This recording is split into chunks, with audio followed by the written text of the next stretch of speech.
Buenas. Adelante, bienvenidos. Gracias, gracias, doctor. Nada más que empiece a cargar la pantalla. ¿O ya les aparece? No. No, todavía no.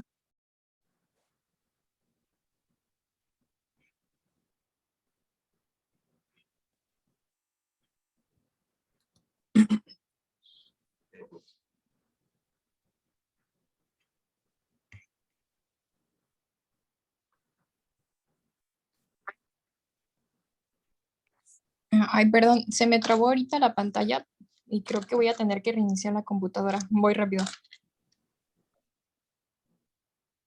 Ya se ve. Ya se ve, compañero. Ya se ve.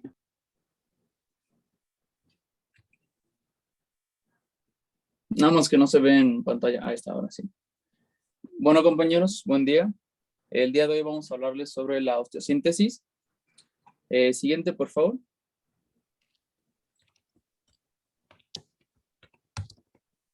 Y como introducción, primero vamos a dar un poquito de historia. Siguiente, por favor. Entendemos que en 1865 Joseph Lister fue el primero que introdujo la intervención quirúrgica antiséptica. Esto es nada más como de todos los eventos que dieron paso a la práctica de la osteosíntesis. Después, en 1886, Carl Hansman va a introducir el concepto de una fijación interna temporal usando placas de acero cubiertas por níquel.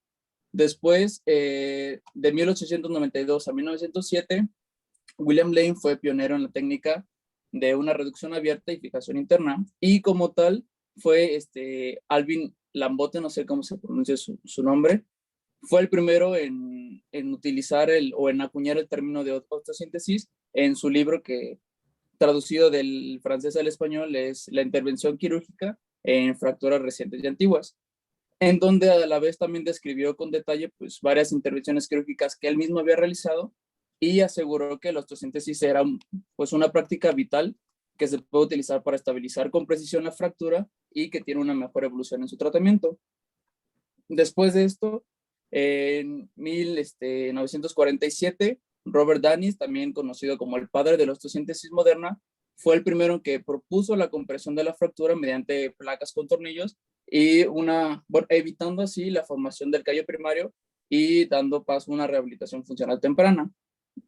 Y un cirujano suizo, después de haber leído y visto todas las prácticas de Robert Danis, pues que llamó mucho su atención, juntó a un grupo de ortopedistas y cirujanos generales, y juntos formaron en 1958 la AO, o la Asociación para el Estudio de la Osteosíntesis.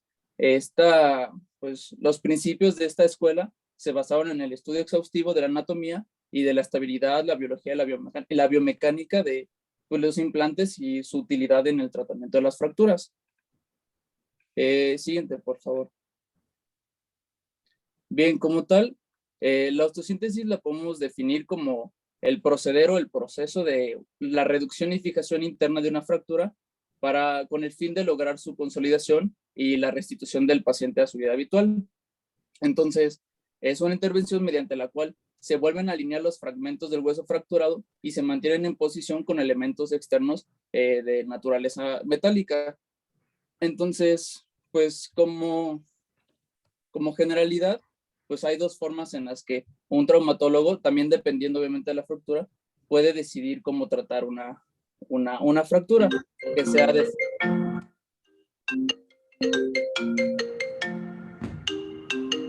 ¿Continúo, doctor, o...?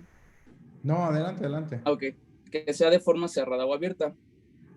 En el caso de las cerradas, pues se van a basar en el principio de una inmovilización y otra acción con materiales externos, mientras que los métodos abiertos utilizan elementos quirúrgicos de fijación interna o externa que van a implementar una reacción quirúrgica y estabilizan utilizando pues los materiales de osteosíntesis que más adelante les vamos a mencionar, y tiene la ventaja de que crea una estructura rígida que va a limitar el movimiento entre los fragmentos, lo que le va a conferir un alto grado de estabilidad mecánica y que no se produzca la formación de un callo externo. Pero pues obviamente su principal desventaja es que pues conlleva un trauma quirúrgico, ¿no? Y en los casos en los que se indica esta fijación médica quirúrgica, el objetivo principal es el de preservar el flujo sanguíneo del hueso y de los tejidos blandos aledaños, utilizando o buscando la técnica menos traumática posible para que se permita una cicatrización rápida y una recuperación de la movilidad pues lo más completa que se pueda. Y bueno, también la función del miembro en cuestión. Y pues en realidad esta práctica preserva la idea de que la reducción tiene que ser lo más fisiológica posible y no tanto apuntando a que el alineamiento sea visualmente perfecto, sino que apuesta un poco más a la funcionalidad del movimiento. Entonces, como tal, a manera de resumen, es con la intención de preservar el flujo sanguíneo del hueso, los tejidos blandos, es una estructura rígida que limita el movimiento de los fragmentos, tiene un alto grado de estabilidad mecánica, se tiene que buscar la técnica menos traumática y la más fisiológica posible. Siguiente, por favor. Y bien, aquí, pues como vemos, están los diferentes tipos de tratamiento de las fracturas que, pues cada que es posible, yo entiendo y leí que, pues la mayoría de los traumatólogos, pues si es posible, busca tratar con una reducción cerrada, pues solamente para evitar el trauma quirúrgico. Pero en casos de que no se pueda usar esto, pues ahí es cuando entran los elementos de osteosíntesis. Desde que se iniciaron, desde que no se inventaron los implantes de osteosíntesis, pues cada vez con el pasar de los años ha habido mejorías con las tecnologías y todo esto. Entonces, los implantes y aparatos o las herramientas que hoy en día se pueden usar, pues son muy diversos y se pueden utilizar ya sea solos o combinados. Entre ellos tenemos las grapas, las bolillas, las agujas, los alambres, los tornillos, las placas y los clavos intramedulares, que un poco más adelante les detallaremos más a profundidad. Ahora, para la elección del método o el implante, pues va a depender del patrón del patrón o del patrón de la fractura y también de la experiencia, y muchas veces había visto un video que también depende del gusto del traumatólogo o lo que esté más acostumbrado a usar. Y pues es necesario que este aparato conforme un todo con el hueso para poder resistir el estrés de la actividad fisiológica, y pues estos elementos o estos implantes actúan en base a principios biomecánicos que más adelante también les detallaremos. En cuanto al tiempo de consolidación, pues es muy variable, pero puede tardar a varios meses. Es necesario a veces en el intertanto que pues el paciente se recargue en bastones o andadores para tratar de no forzar al hueso y que la osteosíntesis se pueda realizar de manera óptima. De mi parte, como introducción, esto es todo. Siguiente, por favor. O si alguien tiene alguna duda o quisiera comentar algo usted, doctor. No se escucha, Doc. Tiene su micrófono apagado, doctor. Les digo que no, que en realidad depende de lo que ustedes quieran averiguar o saber. A nadie le surge ninguna duda de aquí. Nadie le interesa, le preocupa, le llama la atención. Nada. Pues yo sí, pero un poco más adelante, ya que mis compañeros detallen ciertos conceptos para que también mis compañeros los entiendan un poco mejor. Bueno, ustedes deciden.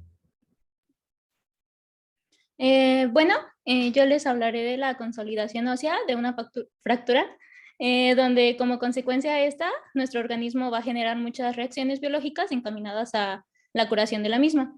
Siguiente, por favor. Entonces, en función del tipo de tratamiento y la estabilidad aportada al foco de fractura, podemos distinguir dos tipos de consolidación. La consolidación directa, primaria o cortical, y la indirecta o secundaria.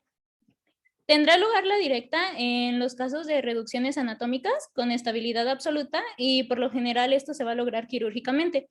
Y pues el proceso fisiológico que en esta sucede o pasa es que pues hay un paso de vasos perforantes en la zona de contacto y aposición osteoblástica de hueso en las zonas de no contacto. Y pues dejemos claro que pues aquí no hay tejido cartilaginoso ni formación de callo óseo. Y en el caso de la consolidación indirecta o secundaria, pues esta se va a producir en fracturas tratadas con inmovilización o con fijación flexible, que pues sí permita el movimiento de los fragmentos. ¿Le das la siguiente, por favor? Ahora, como cualquier tejido, También los huesos tienen fases de reparación con el fin de restaurar pues su normalidad, ¿no? Entonces, en la primera fase tenemos a la fase inflamatoria, donde la sangre extravasada va a liberar muchas moléculas de señalización que activen la cascada de consolidación. Y pues al mismo tiempo, pues se va a originar un exudado inflamatorio con formación de un coágulo de fibrina para que pues comience un proceso de necrosis en los extremos óseos de la fractura y pues así se favorezca la actividad osteoclástica. Y luego, gracias a la vasodilatación e hiperemia de los tejidos afectados alrededor del foco de fractura, pues se va a promover la formación de capilares que invadan al hematoma y pues estimulen a la proliferación celular. Y pues es aquí donde intervienen pues muchas células como neutrófilos, macrófagos y fibroblastos encargados de la producción de fibrina, de fibras reticulares y de fibras de colágeno que pues van a ser sustituidas hasta formar pues un tejido de granulación. Y luego va a estar una fase reparadora donde hay formación de callos por influencia de estímulos biomecánicos y bioquímicos para finalmente llegar a la fase de la remodelación, donde pues el hueso inmaduro se le irán reorientando las trabéculas óseas que se hayan formado en función de los movimientos de los estímulos biomecánicos que se le apliquen al hueso.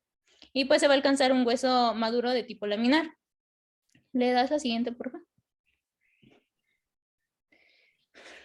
Ahora, en el caso de la reparación secundaria, igual hay 4 etapas de remodelación, donde pues de manera implícita nosotros sabemos que está pasando las fases de reparación que ya les mencioné. Y pues estas etapas de consolidación son el impacto y formación del hematoma, la formación del callo de fractura, la osificación del callo de fractura y por último la remodelación ósea.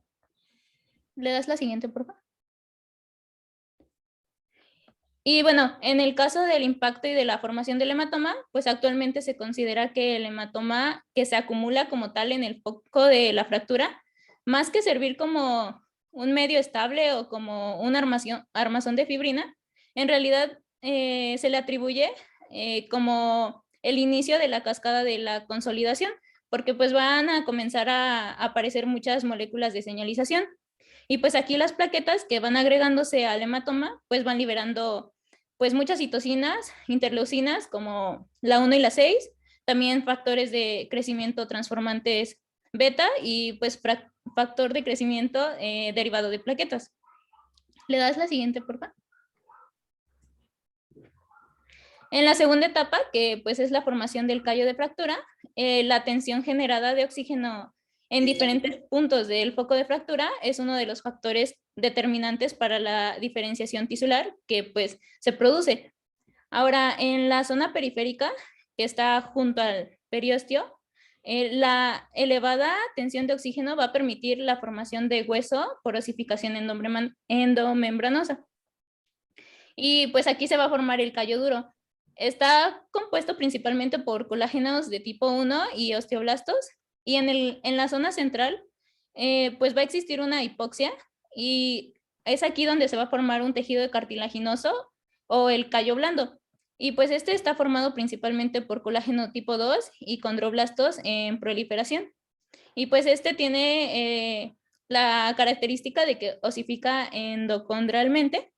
Y esto es similar a las fisis o los cartílagos de crecimiento de los niños, pues.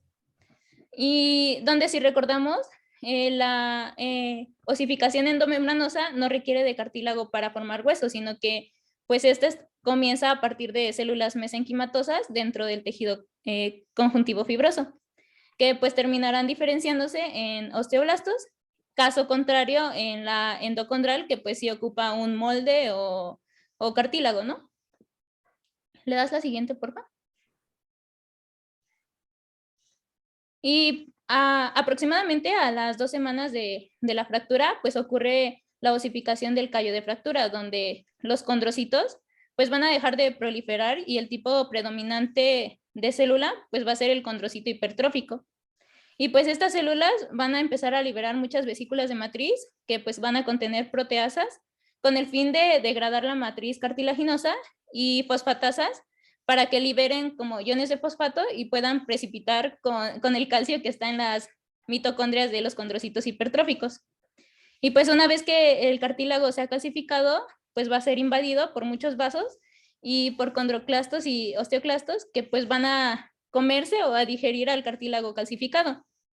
Y también hay células pues perivasculares que se van a diferenciar como en sentido osteoblástico, porque aquí el fin es pues poner hueso nuevo, ¿no? Para que la fractura sane. ¿Le das la siguiente, por favor? Ya en la remodelación, pues el hueso inicialmente formado, o sea, el callo blando y el callo duro, pues se consideran como hueso inmaduro o fibrilar. Y algo que pues no se nos debe olvidar jamás es que el hueso fibrilar solo se va a encontrar en los huesos fetales y en el caso de los adultos solo está exclusivamente cuando hay una fractura, en el callo de fractura. Y este se caracteriza por tener una orientación trabecular irregular, a diferencia del maduro, donde las trabéculas pues se orientan en función de los estímulos que nosotros le vayamos aplicando al hueso. Y esto es porque pues siguen la ley de Wolff, donde nos dice que las tensiones a las que se ve sometido el foco de fractura, pues también van a influir en todo el proceso de la consolidación. ¿Le das la siguiente, por favor? Ya por último, les hablaré de los que pues regulan todo este proceso. Y pues en realidad son muchos factores. Están los constitutivos, los ambientales, los bioquímicos, los biofísicos o mecánicos, donde los constitutivos pues van a depender de la persona, o sea, de la edad, del género, de la raza, donde si ponemos como ejemplo, una persona pues alcanza el pico máximo de masa ósea, ¿no? Entonces se podría decir que ese va a ser la cantidad, ¿no? Que va a tener o que se va a mantener constante hasta llegar a la edad de los 40, 45 años de vida. Y pues aquí, a partir de ahí, pues va a haber un declive, porque pues empiezan como tal, a disminuir la resistencia ósea. Y hay factores ambientales que pues dependiendo del tipo de alimentación o del nivel de actividad física o de la exposición solar, pues también van a impactar en la resistencia ósea de la persona. En el caso de los bioquímicos, aquí hay muchos, pero les mencionaré como los más importantes. Están las proteínas de matriz, que pues intervienen en la regulación del proceso de consolidación. También los llamados colágenos menores, que principalmente está el 5, el 9 y el 10, que pues van a regir o regular el crecimiento de los colágenos principales, que serían el 1 y el 2. También fibronectinas, osteonectinas, osteopontinas y osteocalcinas, que pues se van a encargar de la regulación del trabajo de los osteoblastos. Como ya les había dicho, pues hay muchos factores de crecimiento, citocinas, que van a van a regular la acumulación de células y pues la proliferación de todas las fases de la consolidación. Y otros factores como el BMP, que pues son capaces de regir o de orientar a todas las células para que sean, bueno, con el sentido osteoblástico, para depositar hueso. Y las proteínas óseas morfogenéticas, que pues las más implicadas son la BMP2 y la BMP7. Y de estas leí que pues muchos laboratorios o están en investigación o las ocupan para uso clínico y decían que pues son muy caras en realidad y que en realidad estas si se llegan a ocupar son para fracturas complejas o personas con riesgo, es decir, como ancianos donde pues el proceso de la consolidación pues se encuentra afectado. Y para los factores biofísicos o mecánicos, como ya les había dicho, todas las fuerzas o las tensiones a las que se somete la fractura pues influyen en el proceso de la consolidación. Y de hecho, tensiones como compresión, distracción y cizallamiento ayudan, pero si se aplica un exceso, por ejemplo, de compresión, nosotros en realidad de estimular el que se forme hueso, favorecemos que se forme cartílago. Y si hacemos un exceso de distracción o de cizallamiento, hacemos lo contrario, o sea, no tampoco ayudamos a que se cree hueso, sino tejido fibroso. Y también actualmente se ocupan campos electromagnéticos y de ultrasonido de baja intensidad con el fin de favorecer como todo el proceso de la consolidación. ¿Le das la siguiente, por favor? Y ya en esta como diapositiva intenté como resumir todo lo que pasa en la consolidación y pues, o sea, ocurre una fractura. Entonces se forma un hematoma, hay inflamación. Se crea una malla de fibrina y se expresan muchas citocinas y factores de crecimiento. Entonces, pues va a haber depósitos de trabéculas superiósticas y pues se va a formar cartílago. Entonces, a ese cartílago que se va formando, pues se calcifica. Y después, ¿qué va a pasar? Pues nosotros le vamos a dar el moldeamiento, ¿no? A través de fuerzas mecánicas. Y ya en la imagen, pues yo la encontré y está padre porque pues pone todos los factores que afectan todo este proceso de la consolidación. ¿Le das la siguiente, por favor? Y de mi parte es todo. Muy bien, bueno, ahora vamos a continuar con el tema de la consolidación, pero esta vez hablar de la forma directa. Como les mencionó Micha hace un momento, pues podemos tener dos formas, consolidación directa y consolidación indirecta. La indirecta es la que les acaba de explicar Michelle, con la formación de callo óseo, y la directa es la que les voy a hablar a continuación, en la que no hay formación de callo óseo y el proceso ocurre más bien similar a lo que ocurre cuando se renueva el hueso maduro fisiológicamente.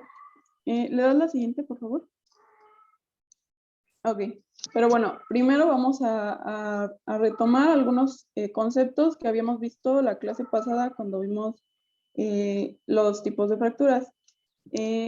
Recordando que hablamos de la estabilidad como una característica muy importante que tiene que ver tanto con la complejidad de la fractura como de cómo va a ocurrir la consolidación de la misma, ya que determinará si esta se puede realizar de manera directa o indirecta y de los materiales de osteosíntesis que utilizaríamos.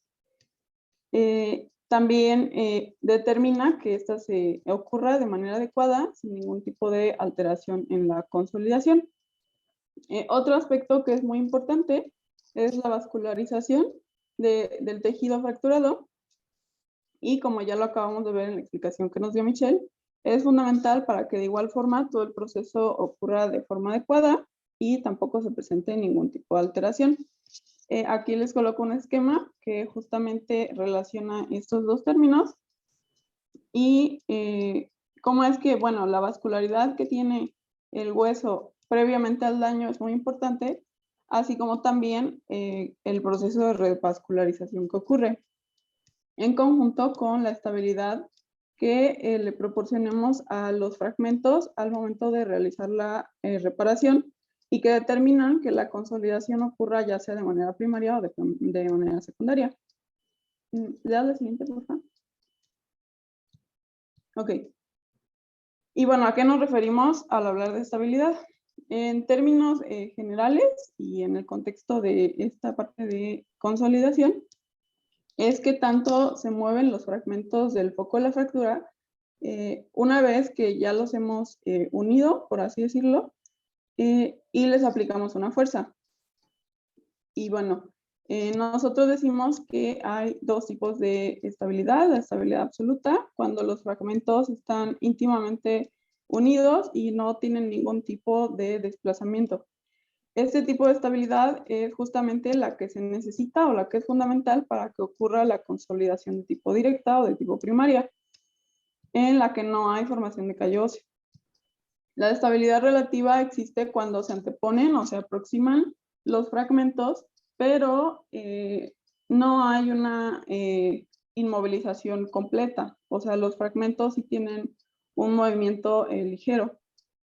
Este tipo de estabilidad la vemos en las fracturas que tienen consolidación directa o secundaria o con formación de callo, que es la que les acaba de explicar Michelle. ¿Me das la siguiente, por favor? Ahora, bueno, como los acabo de decir, y les insisto mucho en esta parte, la consolidación primaria carece de callo óseo y por el contrario favorece la formación de una especie de callo interno o callo endóstico, también se le puede llamar, y como les había comentado, para que ocurra es muy importante que haya una compresión y una fijación muy rígida de los fragmentos del foco de la fractura, que no les permita ningún tipo de movimiento. Y esto generalmente se logra a través de distintos materiales de osteosíntesis, como lo son los tornillos o las placas de compresión, o las bandas de tensión, que bueno, no voy a ahondar mucho en esta parte de los materiales porque más adelante se los van a detallar. Observen estas imágenes donde comparo justamente en una la formación del callo óseo, en las imágenes de la derecha, con consolidación tipo secundaria, y aquí pues únicamente se ocupó un clavo endomedular, entonces la movilización de los fragmentos pues es mayor que en las imágenes de la izquierda, en donde se utilizó placa y tornillos y no hay ningún tipo de movilización, y por lo tanto, como pueden ver, pues no se forma ningún tipo de callo. ¿Me das la siguiente, por favor? Y bueno, al no haber formación de callo, y como les había comentado, pues la consolidación ocurre de una forma pues muy distinta a la de la formación del callo. Realmente, como también ya les había dicho, es muy similar a lo que ocurre en el remodelado fisiológico de un hueso maduro. Si recuerdan, este remodelado ocurre a través de la formación de conos de corte y de cierre. Estos conos de corte y de cierre están formados por dos tipos de células, los osteoclastos y los osteoblastos. Los osteoclastos van a estar en el cono de corte, que es el de más hacia adelante, y como su nombre lo dice, va a ir haciendo como túneles en el hueso. Y atrás de él va a estar el cono de cierre, que ese ya va a estar formado por osteoblastos, que van a ir depositando la matriz ósea. A su vez, esta matriz ósea se va a ir mineralizando, y una vez mineralizado, los osteoblastos van a quedar incluidos en esta matriz, y ahora van a pasar a ser los osteocitos ya formados, y el túnel que quede en medio va a ser pues por donde pasen los paquetes neurovasculares, y va a estar ya así restituidos los sistemas de Havers del tejido óseo. ¿Le das la siguiente? Y bueno, aquí lo pongo en unos cortes histológicos para que lo podamos ver ya no nos lo estemos imaginando, ¿no? En esta parte, en la primera imagen, vemos esta fractura transversal a la primera semana. Vemos pues esta línea de el gap o la separación de 0.2 milímetros, y vemos cómo ya se empieza a depositar una sustancia, y en su interior o en medio empieza a pasar un vaso. Este vaso pues va a ser muy importante porque va a ser el que pues permita que haya una señalización, que es todo lo que antes explicó Mitch, para que comience a darse el proceso de remodelación. Si este vaso, pues por eso les decía que la vascularización es muy importante en el proceso, para que no exista ninguna alteración en la consolidación. En la segunda imagen ya vemos que al haber el aumento en la perfusión del tejido, también ya empezamos a ver los conos que les estaba comentando hace un momento, que son esas franjas que ustedes pueden ver en color rojo. O sea, esos son los conos de corte y los conos de cierre. Y como ven ustedes, atraviesan de manera longitudinal la fractura, y comienzan a depositar la matriz ósea y a formar el tejido óseo nuevo, sin que exista ningún tipo de callo, como en el otro tipo de consolidación. En la tercera imagen está un acercamiento de estos conos de cierre y de corte y de cierre, y vemos cómo justamente en la parte de la punta pues vienen los osteoclastos, y atrás de él vienen los osteoblastos depositando la matriz ósea. Si pudiéramos ver un poco más hacia atrás, pues ya veríamos a los osteocitos ya en la matriz ya mineralizada, y pues por lo tanto la formación del hueso. Y ya en la última imagen, lo que vemos pues es la misma fractura de la primera imagen, pero a las 8 semanas, y ya vemos como hay un mayor número de conos, y ya hay un mayor número de tejido óseo nuevo, porque ya pues la línea de la fractura ya es prácticamente imperceptible. En alguna bibliografía leí que a las 8 semanas justamente el 60% de las osteonas ya va a haber atravesado la línea de la fractura. Y bueno, me das lo siguiente. Y bueno, realmente la elección de qué tipo de material utilizar y qué tipo de consolidación va a ocurrir, pues no se basa en que sea una mejor que la otra. Realmente, pues esto depende totalmente del sitio o la localización de la fractura y de pues lo que sea más conveniente. En el caso de las primarias, que es todo lo que les acabo de explicar, se prefiere cuando vamos a tratar fracturas en las articulaciones, ya que pues no sería conveniente que se forme un callo sobre la superficie articular, porque pues podría limitar su función. También se utiliza en fracturas que son diafisiarias simples, pero sobre todo cuando se trata del miembro torácico y más específicamente del radio y el cúbito, porque de igual forma pues podría verse afectada la pronospinación. Y también se utiliza comúnmente en tibia y peroné, o en algunos casos en donde las características de la fractura lo permiten, en los huesos de la mano y de la cara. Y bueno, aquí están estas imágenes donde pueden ver pues diversas fracturas con las características que les acabo de decir, en la rótula, en las articulaciones, y cómo colocan pues materiales que van a permitir que ocurra esta consolidación de tipo primaria. ¿Me das la siguiente?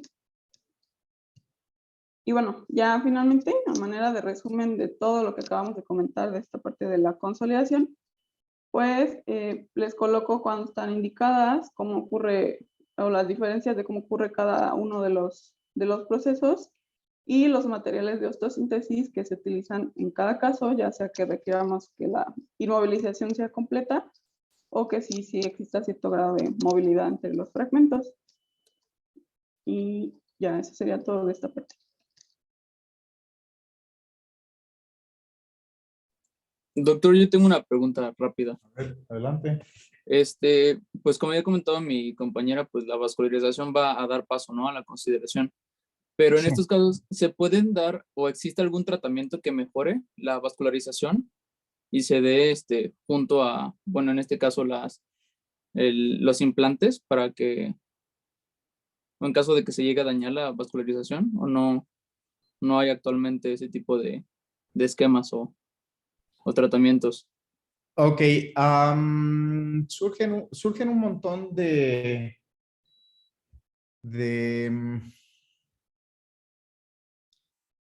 teorías, ¿no? Alrededor de... mencionaron durante algunos de los segmentos de su plática que algunos tratamientos dependían del gusto del ortopedista. Luego mencionaban que pues había diferentes maneras de tratar una misma lesión. Son un montón de factores alrededor que complican la posibilidad de establecer cuáles son los lineamientos precisos para la atención de tal o cual lesión. Desde el momento en que no tenemos dos fracturas iguales, pues ya surge una serie de variables, ¿no?, para poder atender una fractura. No importa que estemos hablando de muñeca, fractura de muñeca, por ejemplo, fractura de muñeca, no hay dos iguales, siempre va a haber comportamientos diferentes en una y la otra. Se pueden evolucionar de manera similar, pero siempre va a haber diferencias. Entonces, toda esa variabilidad que tenemos en el manejo y en el resultado, pues el éxito comienza a depender del acervo que tenga el cirujano en atendiendo ese tipo de problemas, ¿no? Si a mí me enseñaron que el único tratamiento de las fracturas de fémur es el clavo centromedular, pues voy a vivir casado con esa idea y voy a terminar poniendo clavos a todas las fracturas de fémur sin tener un resultado homogéneo, ¿no?, en mis tratamientos. Y eso yo creo que es una de las cosas que les debe de quedar muy claro a ustedes, porque cuando ustedes comiencen a incursionar en los hospitales y en las áreas de consulta, pues van a ver cosas muy diversas y van a ver cosas que parecieran puntos de vista completamente contrarios, ¿no? A lo que dice el libro o lo que ustedes leyeron o lo que ustedes vieron en la consulta del día anterior con otro médico, ¿no? Pero los principios siguen siendo los mismos biológicamente hablando. Por eso es tan importante que ustedes tengan bien claro cuáles son los principios biológicos de las lesiones, cuál es la fisiología y cuál es la fisiopatología de las diferentes condiciones que pueda tener el cuerpo humano. Esto que mencionaron sus compañeros es muy importante hablando de los procesos de cicatrización del hueso, porque como ahorita está mencionando su compañero y preguntando acerca de la vascularidad, efectivamente la vascularidad del hueso es pues lo primordial para poder tener un proceso cicatrizal, poder tener una reparación ósea. Y no nada más en el hueso, pues sucede en todos los demás, la mayoría de los tejidos, ¿no? Excepto obviamente los tejidos que son avasculares como los cartílagos o como los anexos, ¿no? Que tienen otros sistemas, pero todo lo demás que es vascular, que tiene una circulación sanguínea va a depender de esa calidad de circulación sanguínea para poder cicatrizar. Y el hueso es uno de ellos. El hueso sangra y el hueso puede sangrar mucho porque tiene una irrigación propia.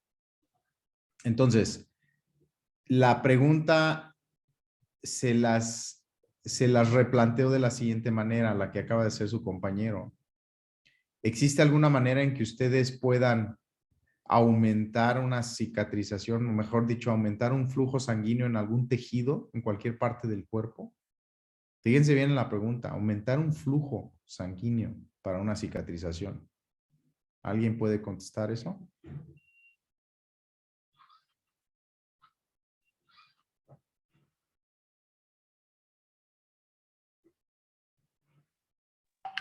Podría ser mediante la aplicación de una, por ejemplo, compresa caliente para ejercer vasodilatación Ok, en el tejido mecánicamente y promover que pueden influir, sí se puede influir, pero ¿aumenta realmente la circulación? Es decir, ¿aumentan la cantidad de capilares y aumenta la cantidad de vascularidad?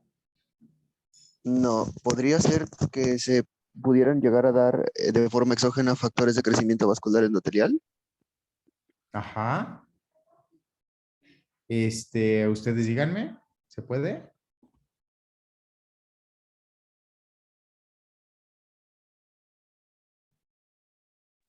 Pues es que sería difícil solo tratar de aumentar esa vascularidad en un solo lugar, ¿no?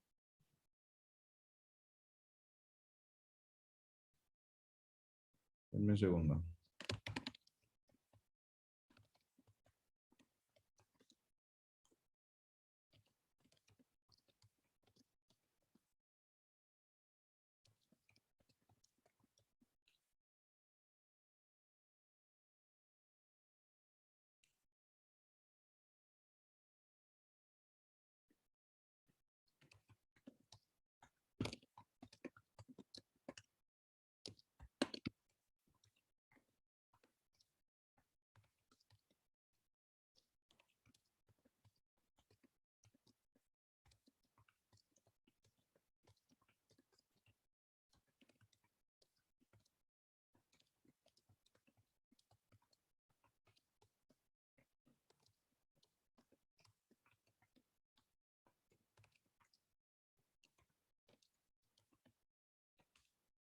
Bien, perdón.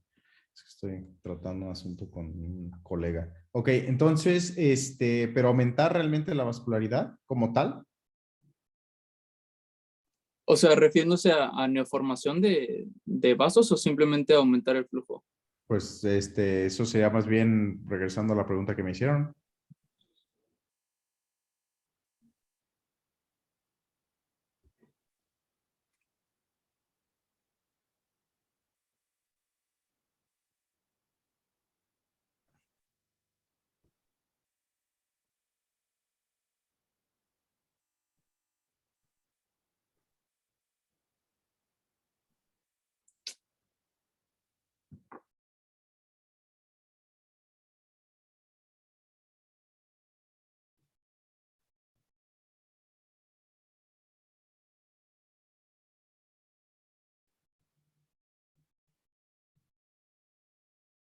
No, ya no.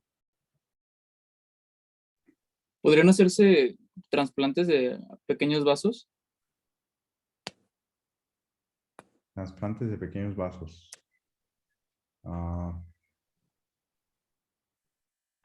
¿Alguien ha escuchado que se haga eso? Bueno, no pequeños, pero o de vasos, por ejemplo, para aumentar la perfusión y flujo. ¿O es muy imposible, muy arriesgado? En cirugía plástica creo que sí se hace, ¿no? Lo de o sea, no precisamente trasplantar, pero sí como que de alguna arteria sacar para la irrigación de algún injerto.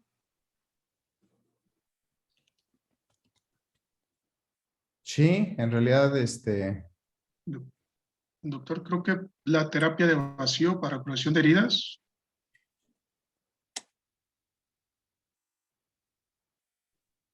ok.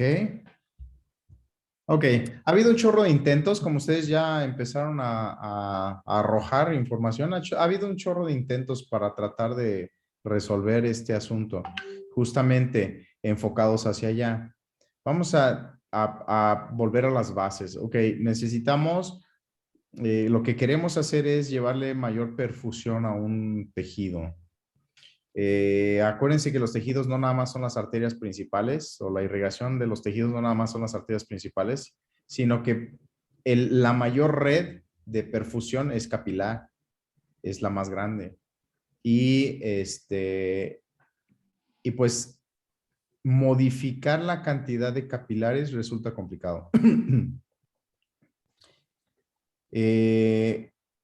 Se han hecho intentos durante mucho tiempo, seguramente o probablemente han escuchado algunos medicamentos como la ketanserina, que es el famoso Sufrexal en ungüento, que originalmente se quiso utilizar o se diseñó para resolverle los problemas de secuelas de infartos en los pacientes, infartos al miocardio, porque se vio que este medicamento era capaz de favorecer la formación de capilares, capilares arteriales, capilares venosos. Entonces se creyó que se iba a poder resolver un problema serio, que es las zonas de necrosis que tenían los pacientes después de un infarto. No funcionó para el corazón, sin embargo, cuando lo aplicaron en pomada se dieron cuenta que los tejidos a los que se los ponían empezaron a desarrollar capilares cada vez más abundantes y con una velocidad mayor. Entonces ese es un recurso que se empezó a promover y se trató de utilizar para las heridas que tienen un déficit de cicatrización. Ok, pero no lo hemos podido lograr, por ejemplo, para aplicación en hueso. Entonces, aunque ha habido intentos directamente para hueso, no tenemos ese tipo de respuesta. ¿Qué pasa cuando, ok, el doctor mencionó acerca del trasplante de algunas de venas o de arterias o de flujo, ¿no? De capilares. La limitante no es realmente ya la visión, el ojo humano. La limitante hoy en día son los instrumentos y los materiales con los cuales se puede hacer reparaciones.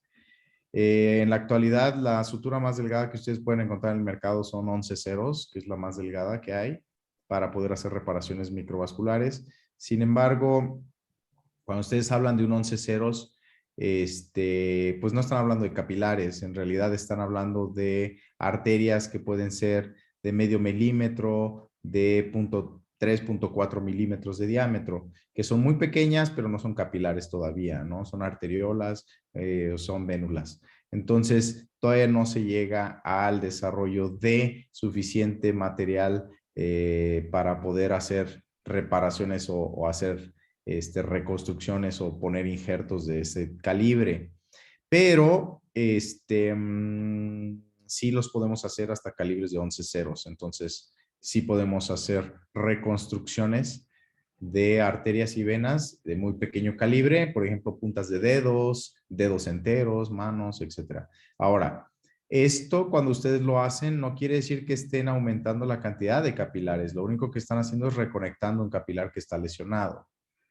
Y si estos conceptos lo traspolamos al hueso, pues el hueso no tenemos manera de suturar un capilar dentro del hueso, ¿ok? Porque tenemos un tejido que no nos permite hacer ese tipo de procedimientos.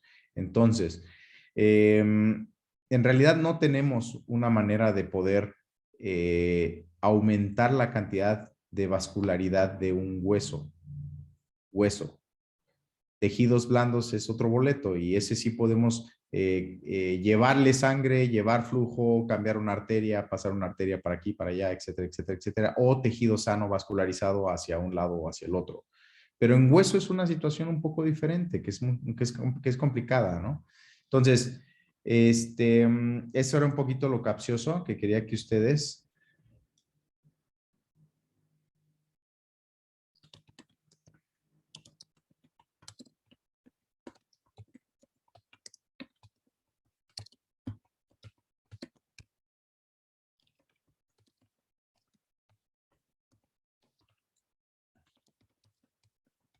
Denme un segundo.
Ok, entonces, cuando volvemos a la biología del hueso resulta crítica porque todos los factores que mencionaron ahorita los doctores son de suma importancia para la evolución del paciente. Si ustedes tienen un paciente desnutrido, o tienen un paciente fumador, o tienen un paciente diabético, un paciente con artritis, un paciente con lupus, un paciente que tenga cualquier tipo de comórbido, los resultados van a ser menos favorables que con un paciente sano o un paciente joven.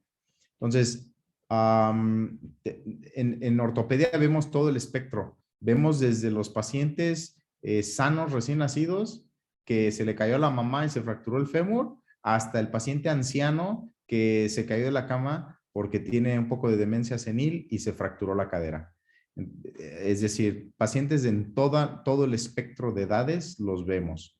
Y cada paciente, de acuerdo a sus características peculiares, va a tener más o menos posibilidades con tal o cual tratamiento. Y eso no se debe de perder de vista. ¿Ok? Yo como recomendación a ustedes, cada vez que vean a un paciente en su consulta, o que lo vean en el hospital, o que les toque dar algún tipo de orientación o información, mi sugerencia, jóvenes, es que no emitan opiniones precisas acerca de tratamientos, sobre todo ortopédicos, porque por un lado desorientan mucho al paciente. El paciente llega acá al consultorio porque el doctor de la farmacia de la esquina le dijo que le iban a poner un yeso y cuando llega aquí yo le tengo que decir que hay que operarlo. El paciente se descontrola, ya no sabe a quién hacerle caso, si al médico que lo vio, que fue ustedes primero, o al médico que lo está viendo como especialista, porque empieza a creer que le queremos cobrar y que nomás queremos sacarle dinero, etcétera, etcétera, etcétera. Entonces, o al revés, ¿no? El paciente ya me conoce, viene, yo le digo, ¿sabe que se tiene que operar? Y voltea y dice, pues el doctor de la farmacia está reburro porque pues no sabe y me dijo que con un yeso. ¿Me explicó? Entonces, no den opiniones particulares o precisas acerca de los tratamientos. Den su opinión acerca del tipo de lesión que tiene. Den su opinión. Explíquenle al paciente, mire, usted tiene una lesión aquí, aquí, aquí, aquí. A mi parecer, esto tiene que ser manejado por un especialista en esto. Y existen diferentes posibilidades. El médico puede que le ponga un yeso, o puede que lo opere, o puede que le ponga un fijador, o puede que haga esto, o puede que haga lo otro. Pero den siempre esa holgura en cuanto a las posibilidades de tratamiento, para que ustedes no queden en el banquito del ridículo, ¿no? Esa es una recomendación. La otra recomendación es que sean oportunos al momento de intervenir en un paciente. Intervenir no me refiero a que los estén operando, me refiero a que le den su opinión y lo canalicen o lo orienten hacia dónde debe de buscar atención médica. ¿Por qué? Justamente, déjenme ver si las tengo aquí. Les voy a mandar una imagen que vi hoy en la mañana. Aquí la tengo. Se la comparten ahorita.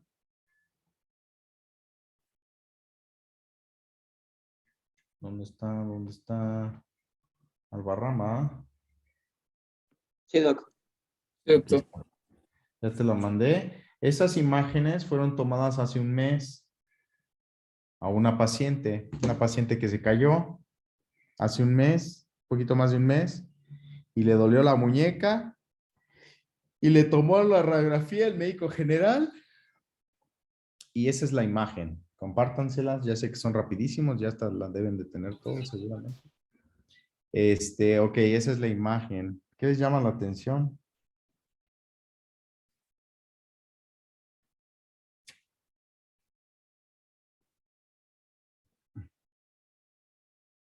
¿Nada? ¿Es una fractura de coles? Ok. Ya no existe ese término de fractura de coles, ¿de acuerdo? Porque la fractura de coles es un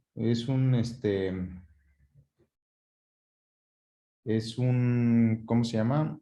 Un epónimo que se utilizó antes de que hubiera rayos X. Y Coles lo describió como una luxación de muñeca.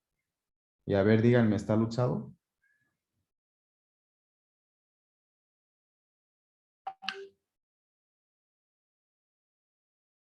¿Sí o no?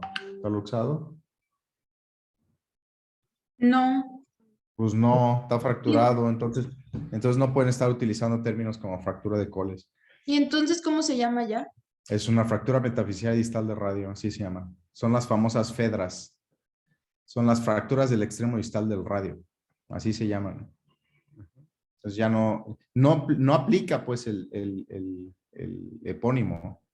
No aplica porque Coles lo describió como una luxación. De hecho, la descripción de Coles fue clínica. Entonces, clínicamente dijo, pues mira, hay una luxación de la muñeca hacia dorsal, en famoso dorso de tenedor. Ok, quieren usar dorso de tenedor, está bien. Tiene una deformidad en dorso de tenedor, pero cuando ven una radiografía, pues no pueden decir es un dorso de tenedor, ni pueden decir es una luxación o una fractura de Coles. Pues no, es una fractura del extremo distal del radio, que si somos más precisos es una fractura metafisiaria distal del radio. Ese es el nombre correcto. Ok, bueno, entonces les acabo de mandar otras imágenes. ¿Ya las vieron? Sí, doctor, ya nos llegaron. Ok, ¿ya las vieron todos? Sí, doctor. Ok, lo interesante que es que esas imágenes son 4 semanas después, casi 5 semanas después. ¿Y cómo la ven comparada con la primera?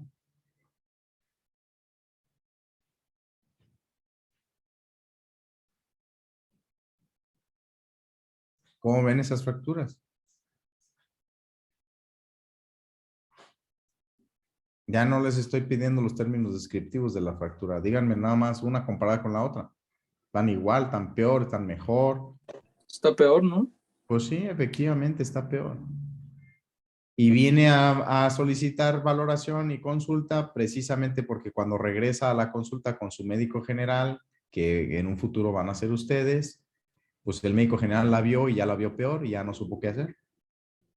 Entonces ahora viene la señora toda desesperada con un mes pasaditos de evolución, ya con potencial de complicaciones, le va a ir mal, no va a recuperar movilidad, probablemente le cueste trabajo consolidar, lleva un mes pasado sin mover la mano, con una férula toda cucha, mal hecha, y un tratamiento pues mal encausado.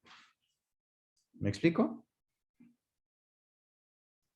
Entonces, con este caso, les quiero ejemplificar que el papel que ustedes juegan en la valoración inicial del paciente es crítico. Crítico. En verdad es crítico. O sea, si ustedes no logran comprender la dimensión de lo que vale la opinión inicial del médico, pues creo que van mejor para arquitectos o para chefs o para administradores de empresas. Porque en serio, ustedes van a ser el primer contacto. Lo que ustedes comiencen puede ser la diferencia entre que un paciente le vaya muy bien, un paciente le vaya muy mal.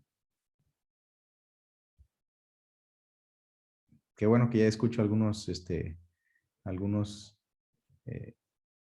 quejidos y lloriqueos por allá en el fondo. Qué bueno que se están dando cuenta que en realidad depende de ustedes. Y yo sé que es más importante pediatría, yo sé que es más importante y más angustiante dermatología y todo lo demás, pero jóvenes, tienen que aprender esto de una manera o de otra, porque si no, los únicos que van a acabar quemados socialmente son ustedes. ¿Sale? Entonces, la única manera en que ustedes pueden en un momento dado emitir opiniones que sean prudentes, pues es leyendo, es estudiando, es aprendiendo un poco de la materia, sabiendo diferenciar entre una cosa y otra. ¿Sale? Igual como tienen que aprender a diferenciar una insuficiencia renal, igual como tienen que aprender a valorar un paciente con insuficiencia hepática o con insuficiencia cardíaca o con insuficiencia venosa o un paciente con lo que sea, ¿no? Así tienen que aprender a valorar pacientes con lesiones musculoesqueléticas. ¿Ok? Entonces, la biología del hueso es súper variable dependiendo del paciente. Los pasos que siguen para consolidar son prácticamente los mismos cuando se llevan a cabo de manera sana, natural. No todos los pacientes lo hacen sano, no todos los pacientes lo hacen natural. ¿Ok? Proceso inflamatorio, jóvenes. La doctora lo mencionaba, es el primer paso de la consolidación ósea, ¿cierto o no? De hecho, es el primer paso de cicatrización de cualquier tejido. Se inflaman primero. ¿Ok? Ahora, ¿alguien de ustedes alguna vez ha visto un niño con una fractura de codo, fractura de muñeca o de antebrazo en urgencias? ¿Han ido alguna vez a un hospital para verlos? No, doc. No, pero No yo sí va. veo fractura de, de brazo. ¿Cómo? Digo, no lo he visto, pero yo he sido uno de esos niños con fractura de brazo. Bueno, pues no te vas a acordar, pero pregúntale a tu mamá qué receta les dieron. ¿Qué les recetaron? No, no me acuerdo. O sea, me acuerdo de que me pusieron yeso y pues creo que analgésicos, pero fuera de ahí no recuerdo algo específico. Ok. Entonces, efectivamente, la gran mayoría de los pacientes que son atendidos así y que los ven en el servicio de urgencia, sobre todo pediátricos, lo primero que les recetan es algún desinflamatorio. Entonces, los pacientes salen con medicamentos como el naproxeno sódico, salen con medicamentos como el diclofenaco, salen con ketorolaco, salen con todos estos grupos de desinflamatorios, de antiinflamatorios no esteroides. ¿Ok? Que nos recuerde la doctora, ¿cuál es la primera fase de consolidación? La del hematoma, doctor, y la fase inflamatoria. Ok, entonces el hematoma con la fase inflamatoria. Entonces, ¿qué pasa, doctora, cuando a un paciente que está en una fase de inflamación con proceso de hematoma, usted le da un desinflamatorio? Pues desinflamamos, ¿no? ¿Sí? Podría decirse que enmascaramos, pues sería un tratamiento sintomático, ¿no? Afectaría la fase, ¿no? De Frenas el proceso, una ¿no? fase. Claro, están retrasando la primera fase de inflamación, claro. Están bloqueando la primera fase inflamatoria, que es la primera fase de cicatrización. Entonces, utilicen su raciocinio. ¿Es lógico? No. Ok. Muy bien, qué bueno que llegaron a esa conclusión. No, no es lógico, jóvenes. Entonces, la próxima vez que ustedes estén en un servicio de urgencias, ahí a un lado del médico adscrito, que están atendiendo a un paciente con una fractura que acaba de suceder y están viendo que le están recetando un desinflamatorio, sobre todo en niños, cuestiónense si está bien. Cuestiónense si realmente es el tratamiento adecuado. Digo, que le duele, ok, denle un analgésico, que es una cosa diferente. Pero, ¿por qué le dan un desinflamatorio o un antiinflamatorio cuando el proceso cicatrizal depende de la inflamación? ¿Me explicó? Es como con la fiebre, jóvenes. ¿Cómo les indican ustedes el antipirético a los niños? Digo, estoy hablando de niños porque, bueno, los adultos como quiera que sea, ya nuestro hígado ya está medio cacheteado y pues ya no pasa mayor cosa. Pero en los niños, ¿qué pasa con los niños con fiebre? ¿Cuál es su conducta a seguir? ¿Qué hacen con un niño que llega con hipertermia? ¿Qué hacen? ¿Qué es lo primero que tienen que hacer? Y yo no soy pediatra, Dios me libre, yo sí fui a la escuela. ¿Qué es lo primero que tienen que hacer?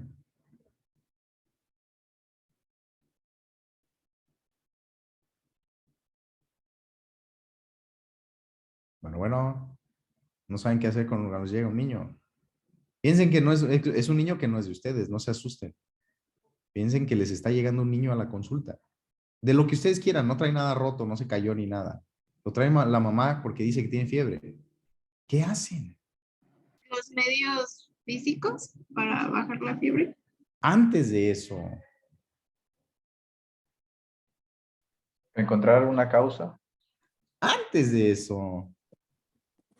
Pues medir, ¿no? La temperatura. Exactamente. ¿A poco no tienen que checar primero al escuincle? A ver, Sí. ponga a su niño ahí, lo voy a revisar. Y le meten el pinche termómetro por el recto o se lo ponen en la boca o donde ustedes quieran, en la frente, en el oído, donde sea. Pero le miden la temperatura, ¿cierto o no?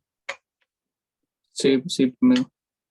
Digo, antes de los medios físicos, antes del medicamento, antes del diagnóstico, antes de cualquier otra cosa. Vamos a ver cómo está este escuincle que dice la mamá que tiene fiebre. Entonces, ustedes le ponen el termómetro varias veces y corroboran y tiene 36.7.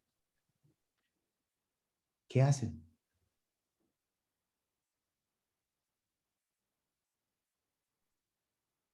Ok, tiene 37 de temperatura. Pues es Ya está, normal. ya está más grave. ¿Qué hacen? Con paracetamol. Pues sí, pero dénselo a la mamá, porque el escuincle no tiene nada. O sea, la que está angustiada es la mamá, y más si es primeriza, y más si es egresada del agua, ¿eh? No va a tener la más remota idea. Pues no tiene nada el escuincle, señora, báñelo, póngalo fresquecito, no lo esté arropando, tranquila, chéquele la temperatura cada 4 a 6 horas. Y entonces sí, si su escuincle le está subiendo la temperatura por arriba de...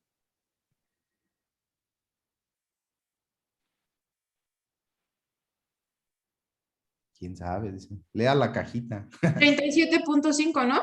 ¿Por O qué 6. 37.5, doctora? Está bien. ¿Y por qué 37.5? Porque esa es la temperatura normal, ¿no? Bueno, hasta ese No. rango puede llegar, ¿no? Sí, sí puede llegar, pero ¿cómo se le llama eso y por qué? Híjole. Ay, pinches muchachos. Y eso que cancelan clase a cada rato nomás por irse a pediatría y no saben las temperaturas. Hijos de su madrecita santa, sí están para fusilarlos ustedes allá en San José de Gracia, Michoacán. A los 40 ahí contra la pared.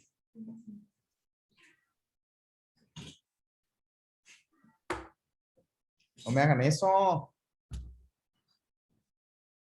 Tendría que ser por 38, por arriba de 38, ya que el rango que dijo la compañera es de 37.5 hacia arriba, antes de 38, todavía podría considerarse febrícula. Y ya después de eso sería fiebre como tal, después hasta 40 sería la hiperpirexia y posteriores sería sería pirexia y después la hiperpirexia, ya cuando es más de 41, por ejemplo. Ok, difícilmente van a poder ver un paciente con más de 41 de temperatura, pero bueno, ok. A veces Google como que los engaña y les da información media falsa, pero la situación es que apréndanse que 37.5 para abajo todavía es una febrícula. ¿Qué es lo que realmente está sucediendo? Bueno, dentro del organismo del escuincle, aunque ustedes no lo crean, está habiendo reacciones y está habiendo reacciones de liberaciones de sustancias que van a generar calor. ¿Para qué? Pues un mecanismo de defensa, ¿ok? Entonces, tiene 37, 37.2, 37.5, 37.6, 37.7, 37.5, 37.6. No es necesario que le hagan mayor cosa. Dejen que el niño se defienda un poquito. Pónganle compresitas, manténganlo en vigilancia, bien hidratado, chalala, chalala, chalala. Si tiene moco, límpienle los mocos. Si tiene diarrea, vigilen la diarrea. Lo que ustedes quieran, manden, ordenen y dispongan. Pero dejen que el organismo del escuincle tenga cierta reacción hacia lo que le está afectando. Y obsérvenlo. Obviamente tienen que hacer un diagnóstico, ¿no? Yo no soy pediatra ni les voy a dar clase de pediatría, pero las cosas así son de sencillas. Por arriba de esa temperatura, ¿qué empieza a suceder? Ahora sí, el proceso inflamatorio que está siendo manifestado por fiebre, ahora sí está empezando a tener un efecto que puede ser nocivo para el organismo del escuincle. Entonces, al rato puede convulsionar, al rato puede empezar a tener deshidrataciones severas, al rato puede tener un montón de complicaciones por tener la fiebre elevada o por tener fiebre, pues. ¿Sale? Entonces, ahí es cuando pueden participar con un medicamento para que evitemos que este escuincle tenga convulsiones, se nos deshidrate, chalala, chalala, chalala, chalala. Pues lo mismo pasa acá, jóvenes. Si ustedes están teniendo un paciente con una fase inflamatoria y lo tolera, déjenlo en paz. O sea, no va a pasar mayor cosa. Es natural. No son situaciones normales, como muchos pacientes preguntan, pero sí son situaciones de esperarse. A ver, ustedes dense un martillazo y esperen que no les duela. ¿Les va a doler? Sí. ¿Es normal que les duela? Sí. No, no es normal que les duela. Es de esperarse que les duela, que es diferente. Normal es respirar. Normal es orinar. Normal es toser. ¿Me explico? De esperarse es que me sangre la nariz con un golpe. De esperarse es que me salga un moretón por un golpe. De esperarse es que me duela una fractura cuando se me rompa un hueso. ¿Me explico? Hay una diferencia en términos. Una cosa es la normalidad, que no es normal ver gente asesinada en Michoacán. Eso no es normal, pero es de esperarse. ¿Me explico? O sea, lo podemos esperar con lo que tenemos de gobierno, lo podemos esperar y podemos esperar eso y más, pero no es normal. Ya quedó claro la diferencia entre normal y de esperarse. Sí, doc. Ok, entonces cada vez que ustedes hablen con un paciente, sean muy claros y le pueden decir a la mamá, es de esperarse que su niño tenga fiebre. ¿Por qué? Porque trae una infección en la nariz. ¿Ok? Es de esperarse. Pero no es normal, señora. Tenemos que seguirlo vigilando y darle tratamiento. Señora, es de esperarse que a su niño le moleste o le incomode y lo duela porque tiene una fractura en el codo. Es de esperarse. Está fracturado. Pero no es normal que le duela. Es algo que se espera que suceda. ¿Sale? Entonces tienen que aprender a utilizar esos términos de normal y de esperarse, porque a veces los usan de manera sinónima y no son sinónimos. Ahora, cuando ustedes ven este tipo de pacientes, inician el manejo, existe unos acrónimos que utilizan en Estados Unidos para la atención de toda lesión musculoesquelética. ¿Cuáles son? Es la famosa palabra de RICE, R-I-C-E, ¿vale? El RICE para los gringos es básico en la atención musculoesquelética. Y la primera es la R, significa el reposo, rest.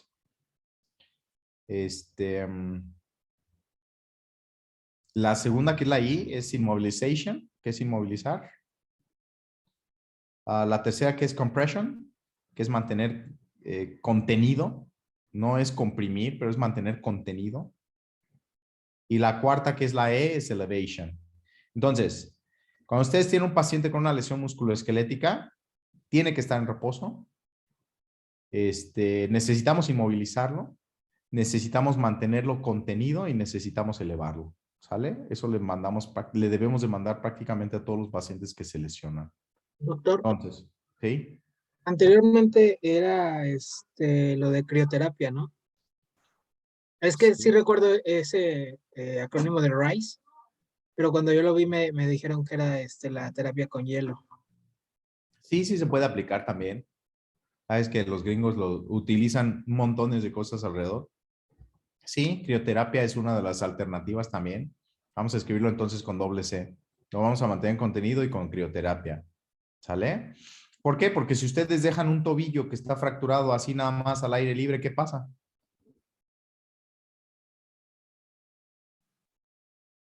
¿Qué le pasa?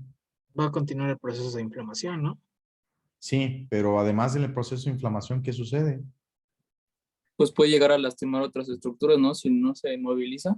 Y Se estamos... dematiza, se empieza a dematizar. Y se les hacen unas patas así como de sapo, así impresionantes. Y eso lo pueden evitar con una compresión. Como se comprime con una inmovilización, se puede aplicar un vendaje especial de algodón o se puede poner una férula con su venda o lo que sea, y eso va a mantener contenido comprimido. Y si a eso le agregan frío, pues obviamente están evitando que se salga de control el proceso inflamatorio y que comience un proceso de edema. Lo están evitando. ¿Ok? Entonces sí, sí son válidas. O sea, sí se usan. Y es lo primero que se tiene que hacer. Entonces, cuando ustedes lleguen al servicio de urgencias, estén ahí ya haciendo sus pininos y todo, pues acuérdense, todo paciente que llegue con una lesión de esta naturaleza, pues no sean gachos, inmovilícenlo. ¿Ok? La inmovilización tiene su chiste, sí, claro. La inmovilización tiene que ver con posiciones funcionales, posiciones anatómicas, etcétera, etcétera, etcétera, etcétera. Que desgraciadamente, si de por sí a los otros chavos era complicado hacer las demostraciones y explicaciones de cómo inmovilizar, pues así de lejos está más cañón, ¿no? Pero hay información, hay bibliografía de cómo aplicar una férula, cómo colocar una férula, cómo poner un vendaje Robert Jones, cómo hacer un vendaje compresivo, etcétera, etcétera, etcétera, etcétera. ¿Sale? Entonces van a tener que irlos consultando para que vayan bien armados al hospital. ¿De acuerdo? Disculpa, doctor, una pregunta. ¿Qué pasó? ¿Una mayor musculatura o menor musculatura puede afectar o beneficiar en una consolidación con formación de callo óseo? Sí, doctor, claro, por supuesto que sí, claro que sí. Sí, sí, sí, sí, sí, definitivo. Esa es una buena pregunta. Y esos son datos que dependen 100% del paciente. ¿No? Porque pues ojalá tuviéramos puros atletas en la calle, ¿no? Las doctoras se volverían locas así viéndolos pasar y decir, ay, güey, qué buenos están todos. Pero pues no, hay flaquitos, hay gorditos, hay quien tiene músculo, hay quien no tiene músculo, hay quienes tienen las piernillas así de ganso y hay quienes, pues no tienen nada en los brazos y demás. Y definitivamente sí influye. ¿Complica algunas otras cosas? Sí. He operado a varios físico-constructivistas. A su madre, cuesta mucho trabajo porque tienen una musculatura muy potente y hay que trabajar sobre eso. Pero si me pusieran a escoger operar a un paciente físico-constructivista, operar a un paciente de oficina que no tiene nada de músculo, creo que prefiero el físico-constructivista. Tienen mejor evolución, tienen mejor respuesta, mejor consolidación, tienen organismos mejores, ¿no? Más sanos. Pero sí, sí influye, claro, claro. No es lo mismo músculo que grasa, ¿eh? Porque la manteca esa sí complica todo. ¿Sale? ¿Alguna otra duda? ¿Los que expusieron? Al inicio de la plática, Claro. al inicio de la plática, el primer doctor que presentó estaba hablando de la historia. Bien dicen por ahí que para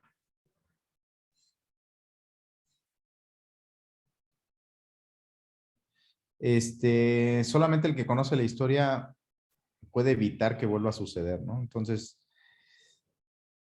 desde Hipócrates, que fueron de los primeros registros que se tienen ya documentados de la medicina. Obviamente la medicina viene desde el desarrollo de la humanidad sobre este planeta, con todas sus versiones y todas sus facetas. Conforme se fue depurando el método científico y conforme se fue perfeccionando los conocimientos, pues ha habido una evolución impresionante, ¿no? Sin embargo, seguimos teniendo enemigos microscópicos, por ejemplo, que nos siguen haciendo la vida de cuadros y que pareciera que no entendemos que siguen estando ahí en el medio y que siguen siendo una amenaza. Cosas básicas como lavarse las manos, que el doctor Joseph Lister lo propuso.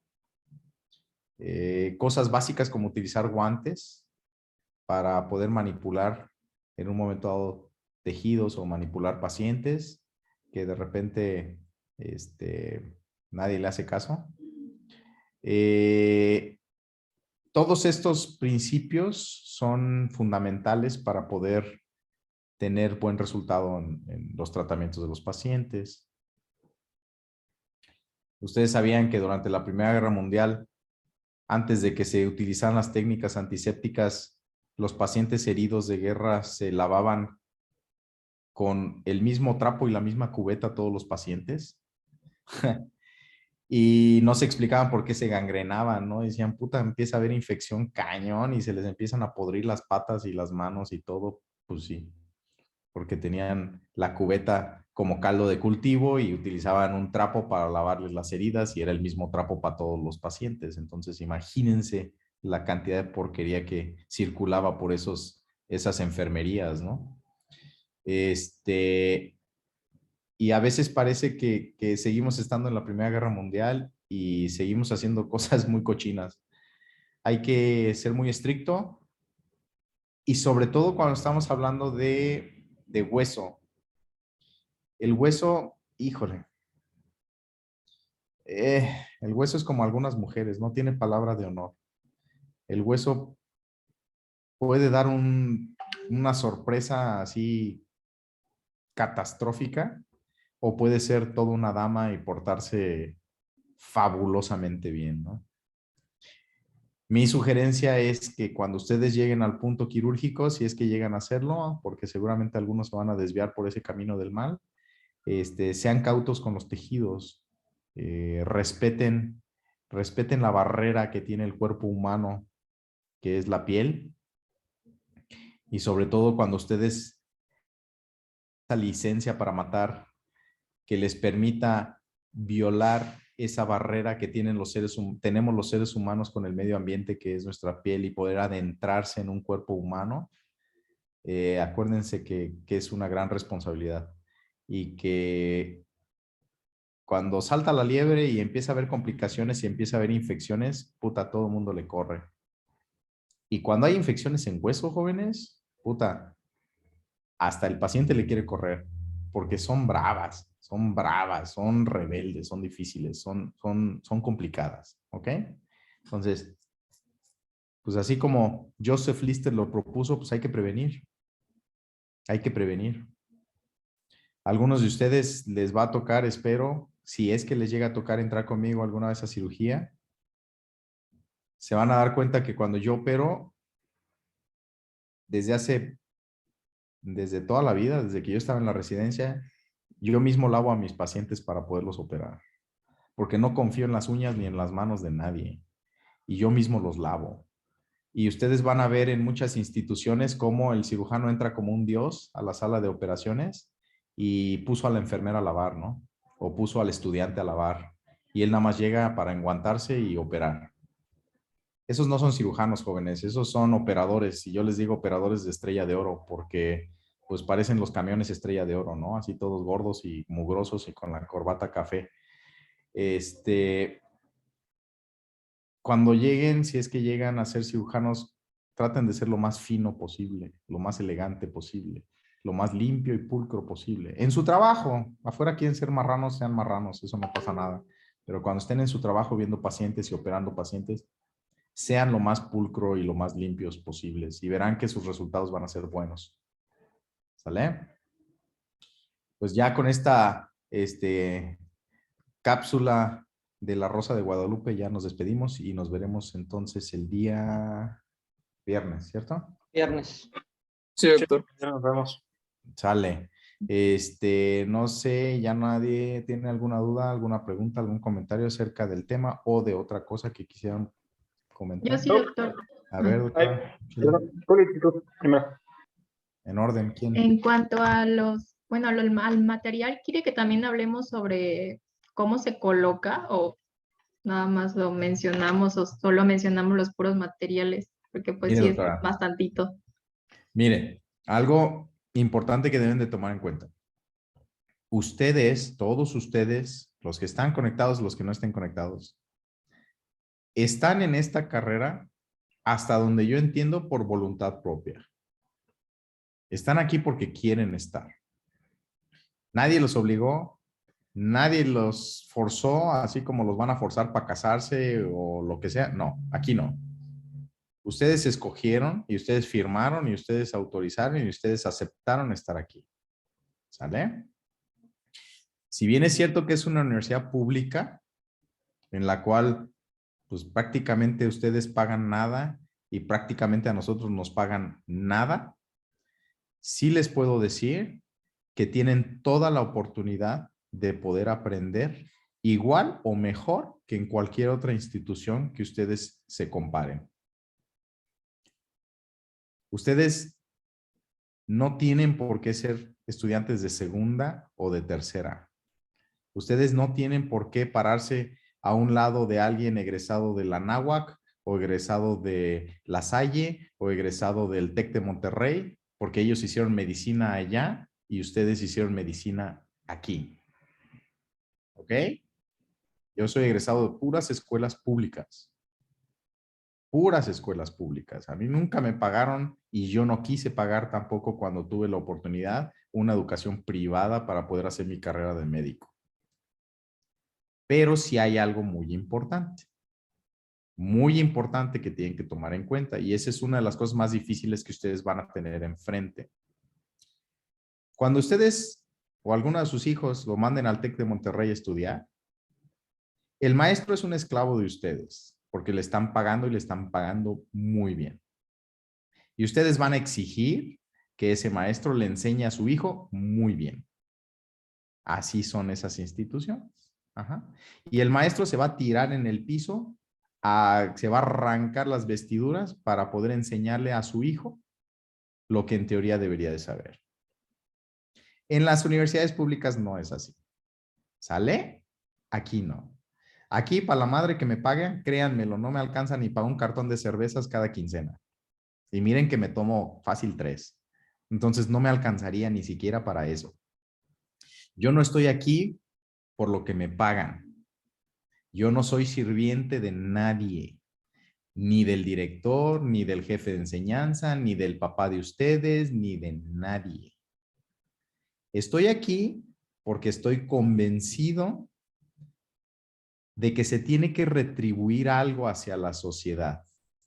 Algo de lo poco o mucho que yo he aprendido durante tantos años. ¿Ok? Entonces, tampoco me voy a pelear con ustedes, como les dije la clase pasada. Si ustedes vienen aquí y quieren aprender, encantado de la vida. Yo les comparto lo poco o lo mucho que yo sé. Los puedo orientar, les puedo decir qué hacer, qué no hacer, cómo hacerlo, cuando menos en base a mi experiencia. Tratando de transmitirles lo más valioso que es la experiencia que obtenemos cada médico. ¿Ok? Entonces, si ustedes quieren llegar aquí y ver caricaturas, no tengo el menor problema. Si ustedes quieren llegar aquí, enumerar 3 párrafos y decir esa fue la clase, no tengo ningún problema. Pero si ustedes quieren convertir este foro en algo científico, en algo provechoso, en algo para aprender, en algo para estimularse, en algo para superarse, en algo para ser alguien en la vida, depende de ustedes. ¿Sale? Entonces, si usted me trae un resumen de 4 renglones de los principios de osteosíntesis, está bien. No tengo bronca. Yo veo principios de osteosíntesis todos los días con todos mis pacientes. Y tengo más de 15 años de experiencia con osteosíntesis. Ajá. Pero si usted me llega aquí con una gran duda, oiga, doctor, ¿qué cree? Después de haber revisado todos los principios de osteosíntesis, cayó en mis manos por ahí un libro en el que encontré que utilizaron un fijador de Ilizarov. ¿Qué es eso? Ah, ok, doctora, mire, le voy a explicar. Hace muchos años en Rusia se comenzó a utilizar una técnica para alargamientos de huesos y el doctor Ilizarov fue el primero que comenzó a diseñar este sistema, chalala, chalala, chalala. Y si tengo algunas imágenes por ahí, se las presento para que las pueda conocer y ver. Cuando usted salga de aquí y empiece a ejercer, o cuando usted vaya a un hospital y empiece a practicar, va a llegar como una persona con más información. Y esa información le va a ser útil a usted, no a mí. O sea, yo ya lo pasé. Va a ser útil para ustedes. Ustedes van a poder llegar y plantarse en frente de cualquier auditorio a decir, no soy un pinche pelagatos. No soy un ignorante. Yo sí llevé clases, yo sí aprendí, yo sí estudié, porque cuando menos me explicaron cosas. ¿Me explicó? Entonces, yo encantado de la vida, no tengo nada en contra de ustedes. Es más, ni siquiera, bueno, conozco 1, 2, 3, 4, 5 que están aquí en mi pantalla. Son los únicos que conozco. Y nomás del cuello para arriba. O sea que si los veo de espaldas, ni siquiera sé quiénes son. Entonces, yo, créanmelo, así de todo corazón se los comparto. No tengo ningún problema. Pero pues, si no hay interés, si no quieren, si está mejor la pachanga, o está mejor dormir, o está mejor irse a comer, pues no hay manera en que yo los voy a forzar. ¿Sale? Yo hago microcirugía, hago cirugía reconstructiva, hago reimplantes, hago colgajos, hago cirugías de hombro, de mano, hago un montón de cirugías que no van a ver en todos lados. Entonces, pero pues tampoco tengo por qué andarlos presumiendo por todos lados. Si a nadie le interesa, pues yo lo hago porque a mí me encanta y yo lo hago porque yo vivo de esto y porque llevo años haciéndolo, ¿no? Pero, chavos, la boca de ustedes va a ser la medida, ¿sale? Si ustedes piden más, hay más y mucho más. Pero si ustedes no quieren, pues nos vamos de pachanga y seguimos siendo igual de amigos como siempre, ¿sale? Para que ustedes... La próxima vez que elaboren una presentación, elaboren una plática, lean un capítulo, pues no digan, ah, pues es que nomás me tocó el capítulo 7 y yo nomás leo el 7. No, léanse el 6, léanse el 8 también y brínquense a otro libro y echen una leidita algo más y verá que va a ser una inversión directa para ustedes.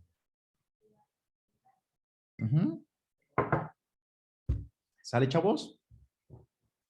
Sí, doctor, es que yo lo mencioné nada más porque, o sea, sí vamos a hablar de todo, de tanto de fijación interna como de fijación externa, solo que yo en sí busqué en varios libros, busqué como en 5, 6, 7 libros, pero en ninguno explica así como, bueno, pues sabe que usted que leyendo igual no vamos a entender como al 100 cómo se coloca, por eso le pregunto si quiere que nos como adentremos a lo de colocación, porque pues igual a mí no se me va a hacer fácil explicarlo más estando así pues a pantalla. Inclusive conseguí hasta como plaquitas y así tornillos para explicarlo de mi clase y por eso le pregunto, no porque no queramos. No, está bien, lo entiendo. Mire, sí, definitivamente es difícil dar clases así.